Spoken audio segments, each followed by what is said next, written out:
Come on out, Jim. Jim Farley is somebody who I have a huge amount of respect for, and we're very excited to have him. Not only is he the groundbreaking CMO of Ford and doing all kinds of things doing that, but he also runs the Lincoln division, and that's kind of an odd thing, but a very unusual and powerful one, and gives him insight that he wouldn't have otherwise, I think. We've got Ford cars outside. Don't forget to drive them, by the way. But so we're very happy to have Ford as a partner here at Techonomy. But you know, the reason we wanted to have Jim on stage is that he really is thinking harder about some of these things than a lot of CMOs. And you know, we heard a lot here about data. You know, data is a theme that's just endlessly repeated in the Techonomic precincts. How big of a change, you know, this is the title of your session here, how big of a change is that for what you do? And what is it changing most? Well, first of all, it's allowing us obviously to make, you know, better decisions. So in the past, I'd just give you an example. We would have to guess how many rent-a-cars is the right mix to not hurt our residual values to make our leasing more affordable for people. We never had a tool, but now we built a mathematical model using all sorts of data inputs where we know exactly the tipping point down to like 100 vehicles of when a residual starts to deteriorate because of how many rental cars we sell. That's a very practical solution. But on the other hand, as a company, one of the modes on the Internet of Things, the data of consumer data is kind of scary when you think about how much we know in a car company about what our customers do and how little they know about how we could use that data. Tying right back to the last panel, right? Yeah. Yes. So on one hand, you know, data can make us better marketers, more targeting, looking at trends, and much better revenue managers. But at the same token, there's a whole piece of data, consumer data, that we haven't figured out yet, that we have to have principles around. In big companies, that's important. I watched carefully how Facebook and others have managed the kind of privacy issue. Just think about what that means for a car company when I know where you go every time. I know how you drive. Yeah, because now you've got transmitters in all these cars, and you know what the data is. We collect all the data, right? Yeah. So just think about all that data, and think about the contract with the customer in terms of our responsibility to handle that just right. You know, I'm sure we get calls from law enforcement and all sorts of things, but there's another consumer data that we have to think through. And in different countries, it's different, which adds another level of complexity. So data is kind of, in one hand, a very scary thing, in the sense that we have to figure out something that we've never figured out before. On the other hand, it's been an incredible tool as a marketer to know exactly what the elasticity is between more advertising versus discounting the product. Yeah. I mean, wow. I never had those tools. Now we have those tools. I know exactly. Ford and you in particular have been really out front in working with companies like Facebook. I wrote an article about how you know, building apps on Facebook. You had a hackathon with Facebook, first big company to ever do that. But the thing that I think is interesting about what you were just saying is, you know, if you can navigate that corridor of the data that you describe, or the whatever, the mountain or whatever, with the customer doing so much and you knowing so much about them, I mean, ultimately you can get to a co-creation point, right, where you're really letting that help you help them, not only in a day-to-day basis, but in terms of what you build next. I mean, and build a community that includes you and them. I mean, I know these are the kinds of things you think about. Absolutely, you are spot on. You know, and I remember meeting Steve Jobs at an opportunity many years ago, and you know, he basically said, kind of, in so many words, not as polite as this, is, you know, why? Not known for politeness. Yeah. Why do I have to step back so far when I get inside a car? You know, our devices are so cool. But you know, when you go kind of past that, let's say we figure out this connectivity issue, have brought in applications in the cloud, really cool thing.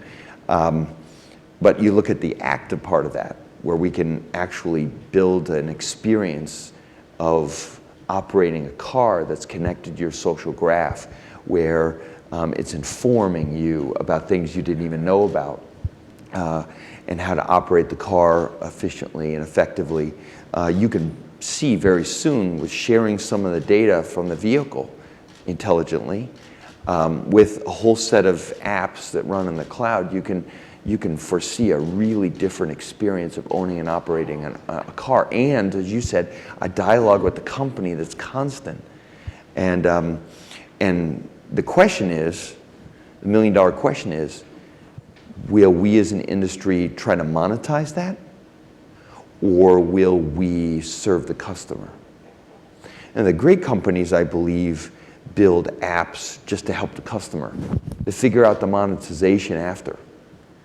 But as a big company, our tendency is to figure out how to monetize that process immediately. And that's, I think, the journey that we're all going to figure out together. So that's like the kind of challenge that any big company faces. Yeah. How do you stay close to the customer even when in the short term it might have a revenue implication, because in your long-term best interest, you got to stay close to them, right? Yeah, exactly. So like, should we develop an app so that people can electronically cash out of our dealerships with their PayPal account or whatever? Or should we use that money to develop, you know, a app that monitors your car so precisely that anytime there's a technical problem, the customer is going to go into the dealership to fix it. Yeah. That's the choice, right? Right. Those kind of choices we're talking about a lot nowadays. Well, you know, you've already said several things. You mentioned jobs that have to do with the phone. What is the relationship that you see developing going forward between the phone? I mean, Ericsson's our partner. We said it yesterday, 5.6 billion smartphones predicted by 2019 in the world, up from 1.9 billion today. So pretty much all your customers are going to have a smartphone soon if they don't already. What's the relationship of that to the car and to what you do, and how do you think about it? Well, I think, you know, I was at Toyota when Ford launched Sync, and, you know, most of us were kind of like, really? You ask the customer to bring in their own technology, and then that's what the car works with? We were all thinking, you know, we'd have these call centers filled with people, and the car would talk to the call center, and it would be a concierge service. I think Ford's bet turned out to be much more intelligent. Yeah. And so, I mean, what I'm saying is, it's fundamental. The most fundamental thing for our industry is the fact that most people's lives are on their mobile device, and when they get in a car, they expect everything, all the data, and all their apps to run perfectly in the car, in terminal mode. And you should also be able to operate the car, so that if you have to defrost your windshield at 60 miles an hour because it just froze over, that you can quickly go from their UI over to the car. But it's not that simple, right? Because some mobile ecosystems are closed, others are open. They don't know much about our data sharing principles, our operating system. We don't know much about theirs. There's going to be a whole transition that's going to happen in our industry over the next several years, just like it will be for refrigerators and homes and jet aircraft and everything else. But in our case, it's probably one of the most compelling mobile apps, a car. You spend a lot of time there, and most people want to be more efficient than they are today. So it's a huge use case. And I think at Ford, the mobile device to us is the big bet. You bring it in, and the issue is the migration isn't really ubiquitous. Yeah. You know, feature phones are still the standard in India, and we want to do well in India too. So it's easy to say, you know, in 5 years it's going to be all one thing, but the transition won't be. But in a way, you think of the car almost as like a big version of the physical part of an app, like a Fitbit or something. Mm-hmm. But it's got to work on every platform too, so that's a huge challenge. Right. Now, just talk a little bit about marketing, because you are Chief Marketing Officer. You know, and we had a great discussion yesterday on targeting and what's happening with data and privacy. You know, how good can targeting get, first of all, and what does it mean? I know you talk about being digital first and that being the direction that you have to go in, although even Ford's not really there yet. Yep. Talk about that. Well, first of all, probably the most fundamental change other than connected car in my life in the auto industry will be just the marketing paradigm. Customers are already there, so it's like time for us to catch up with them. And to do that, we need a publishing strategy. We can't have campaigns like we used to, launch a new Mustang or whatever. Those days are over. We need a newsroom. Something happens in the Philippines, we have to tell what's happening relative to Ford. And how we're helping, how that's relevant to us. Are you doing some things? Yeah. And especially when you look at big social events, you know, like the U.S., like the Super Bowl, is it better to run an ad on the Super Bowl, or is it better to have a newsroom to publishing content during the Super Bowl when everyone's listening? It's kind of a 50-50 call today, but in the future it won't be a 50-50 call. So what it means for us is a different whole rhythm. It's like snowboarding and skiing. The digital advertising model is an always-on publishing model. It's very different than the campaign models that we were used to with, you know, radio and TV. In the interim, we'll have a lot of mixed campaigns, obviously, but it's very clear where it's going. That's one thing. The second thing is we have to have different talent. The third thing we have to have is what you touched on, which is a whole nother level of targeting and effectiveness data. Brand sentiment, change of intention to buy, control versus the people you advertise to. And I think as the digital media companies, I would call them, you know, Google, Facebook, Twitter, Instagram, Pinterest, LinkedIn, whatever it is, they all are evolving in their targeting mechanisms. Now, some of them are getting better than others, but they're all moving forward.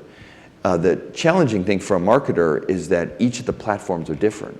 So advertising on Foursquare or advertising on Twitter is very different than advertising on Facebook. Not to mention Tencent. Yeah. Okay, so how do we as a company figure out all these targeting mechanisms if they're all different?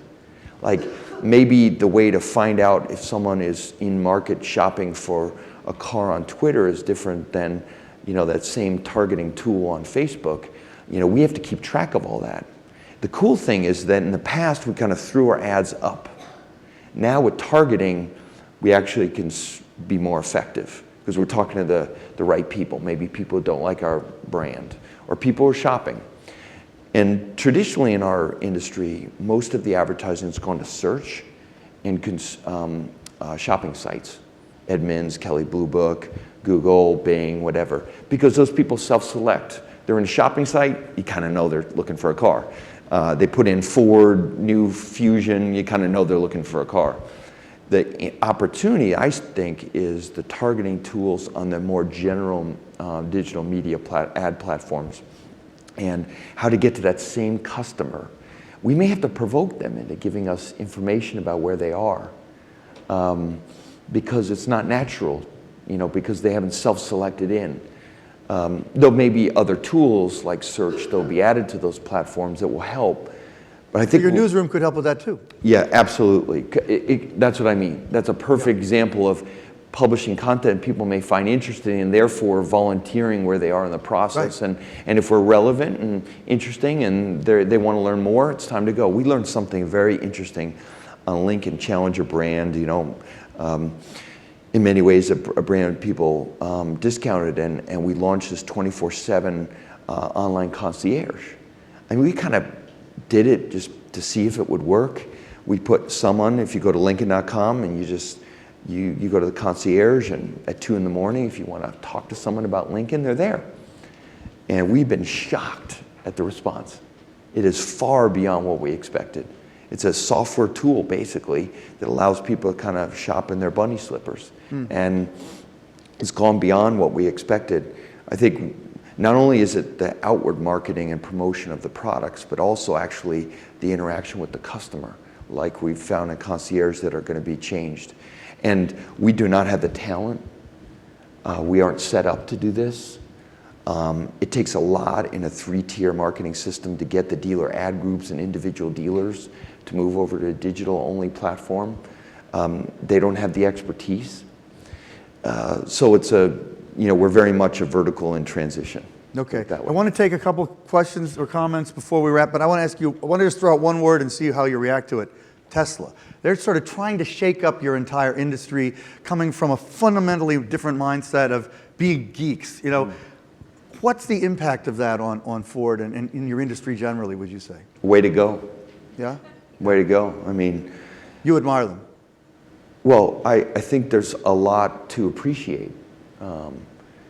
Look, all of us in the car business want everyone to love the driving experience.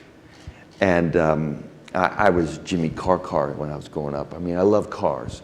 And to have electrified experience where people love the experience, whether it's a Fusion plug-in, last month we sold 3,500 plug-ins. I think we're 35% of the US market. That's exciting for us.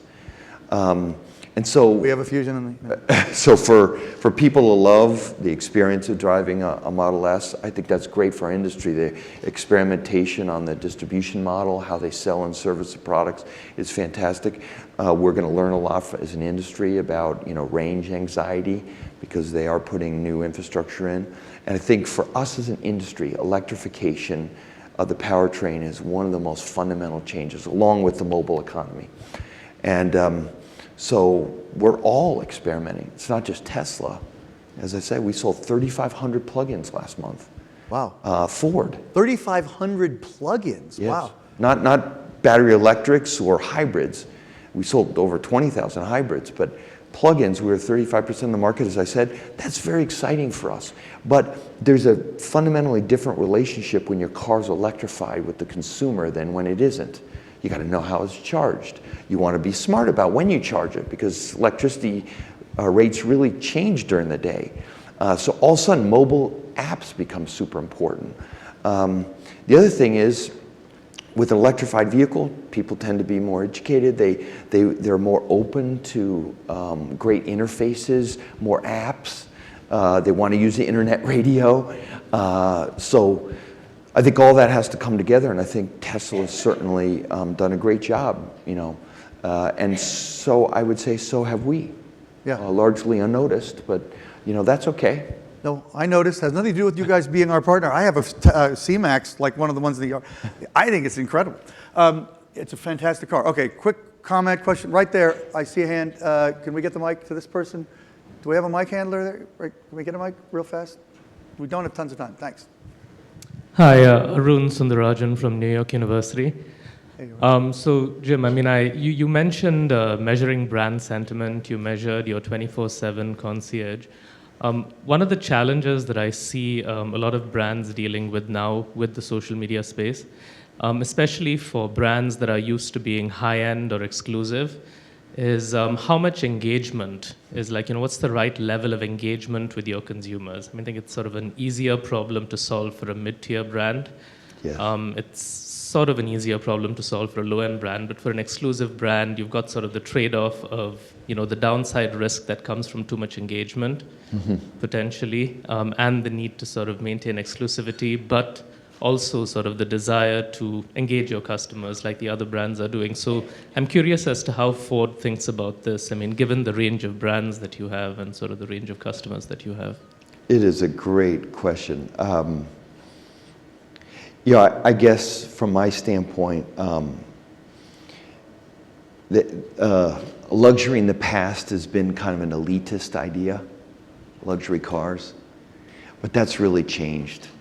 I think since all of us, the mobile economy has really changed our minds. Kind of Target did it before even mobile economy, that everyone should expect great design.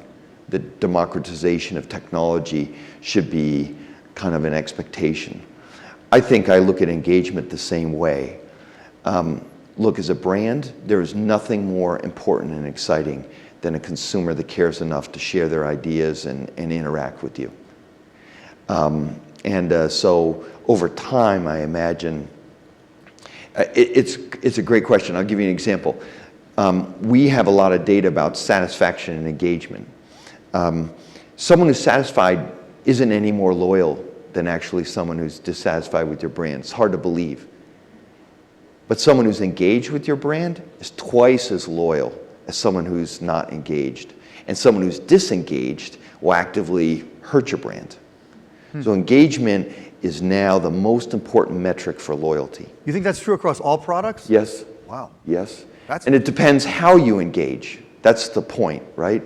You want to make sure that engagement fits the brand. So 24/7 concierge, it fit the Lincoln brand. We want to be a personalized brand. We don't want to be popular. We just want a few people to really get the brand and have a personal experience. We don't want people to walk into a Lincoln dealership and have a big box retailing experience. We don't want 400 people in the waiting lounge. We want a one-to-one relationship like a tailor. It's a very old idea of retailing.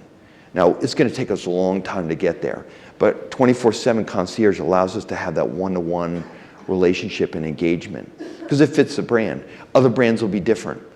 I think the larger luxury automotive brands are in a dilemma. They're bringing down the product into price points to compete against mainstream brands. CLA is a good example. And you're going to continue to see that accelerate. There won't be any difference between a luxury brand and a non-luxury brand in terms of price points or segments they enter. It'll be the execution of the product and the brand. So this engagement thing is kind of, it's going to make its, and you want that to happen as a brand, but it's got to fit the brand, I guess is what I'm saying. For Lincoln, it's personal. So 24/7 concierge made sense for us. You don't want to just have chatter. You want to have an engagement that fits the brand, if that makes sense.